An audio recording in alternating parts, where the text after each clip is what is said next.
हरि ओम. पूजनीय स्वामी भक्त डॉक्टर सुषमाताई वाटवे यांनी लिहिलेल्या स्पर्श परिसाचा या ग्रंथमालिकेतील दुसऱ्या भागाचं वाचन आपण ऐकत आहोत. आज यातील प्रकरण 5 तयाचे बिसाट शब्द याचा भाग 5 ऐकूया. कर्म. भूतभावोद्भव करो विसर्ग कर्मसंज्ञितः. भगवद्गीतेनं कर्माची अशी व्याख्या केली आहे. असंख्य भूतमात्रांची निर्मिती आणि त्याचा विनाश हे जे चक्र स्वाभाविकपणे चाललेलं आहे त्याला कर्म असं म्हणतात. ही व्यापक दृष्टीनं केलेली व्याख्या आहे.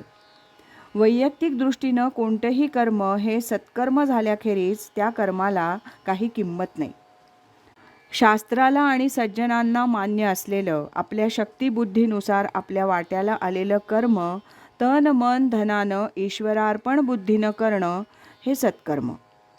ज्या कर्मानं मनुष्य भगवंताकडे जातो ते सत्कर्म.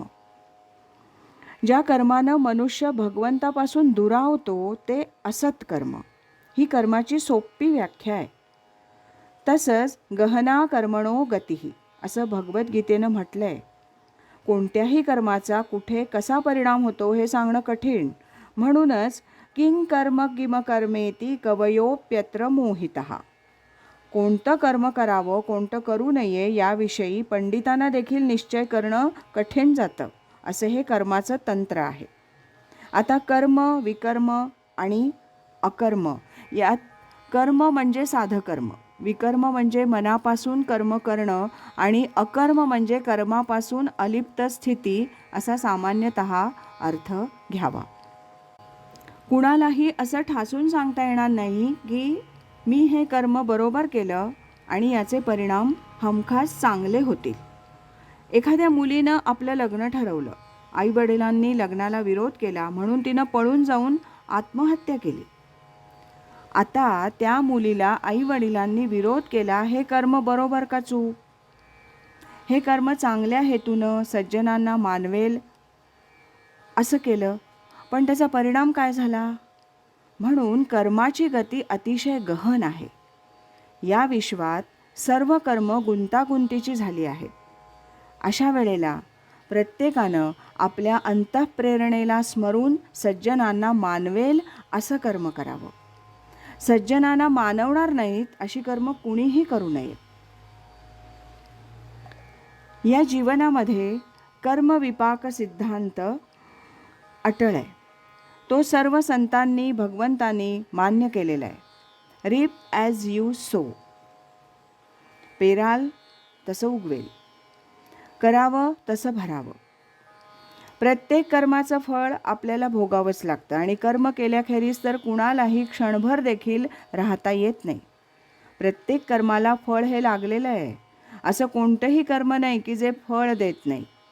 चांगलं कर्म असेल तर चांगलं फळ, वाईट कर्म असेल तर वाईट फळ मिळेल, पण फळ हे मिळणारच. कोणतंही कर्म पूर्ण शुद्ध होऊ शकत नाही, कारण ज्या देह मन बुद्धीनं आपण कर्म करणार ती देह मन बुद्धी थोडीफार तरी दूषित असणार.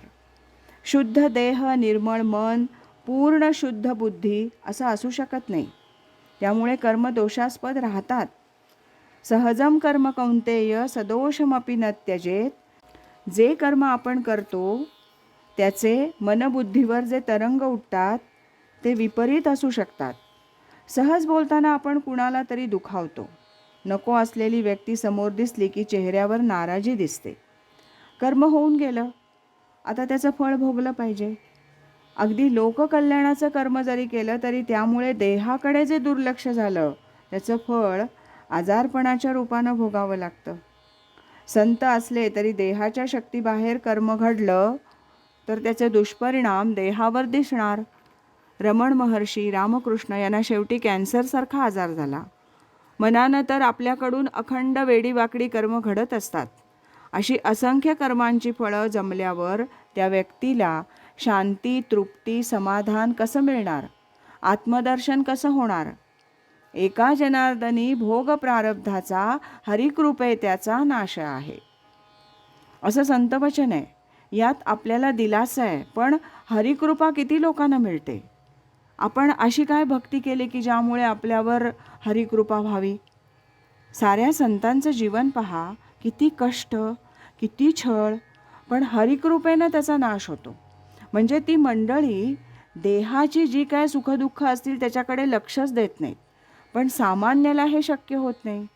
देहाला वेदना होत असताना देह बाजूला सारणं फार अवघड. त्यासाठीच आपण या देह मन बुद्धीपासून अलिप्त कसे होऊ ते पाहिलं पाहिजे. देह मन बुद्धीच्या पलीकडे मी आत्मरूप असून मला कोणत्याही कर्माचा लेप नाही, असं सोहमबोधानं देह मन बुद्धीपासून अलिप्त राहायचं. ध्यान नामाच्या साधनेनं भगवद्गीता, ज्ञानेश्वरी, दासबोध यासारख्या ग्रंथांच्या वाचन चिंतन मननानं आपल्या कर्मफळाच्या भोगाकडे आपल्याला लांबून पाहता येतं. शिवाय परमेश्वराजवळ प्रार्थना करावी की मी जास्तीत जास्त चांगलं कर्म करण्याचा प्रयत्न करेन. तरी देखील कर्मात दोष राहणार.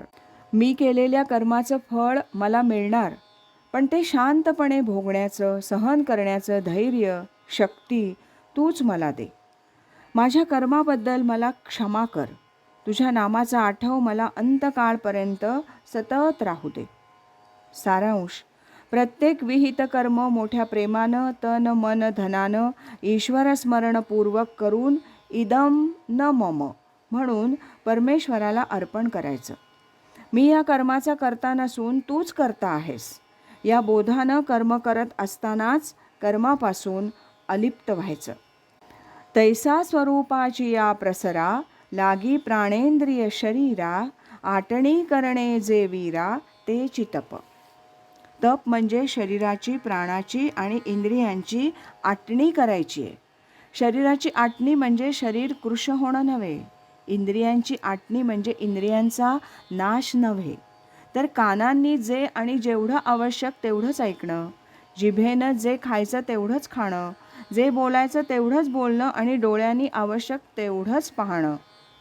प्राणाची आटणी करायची म्हणजे जो आपला श्वास मिनिटाला 16 ते 18 वेळेला चालतो, तो 3-4 वेळापर्यंत खाली आणायचा, शांत संथ करायचा.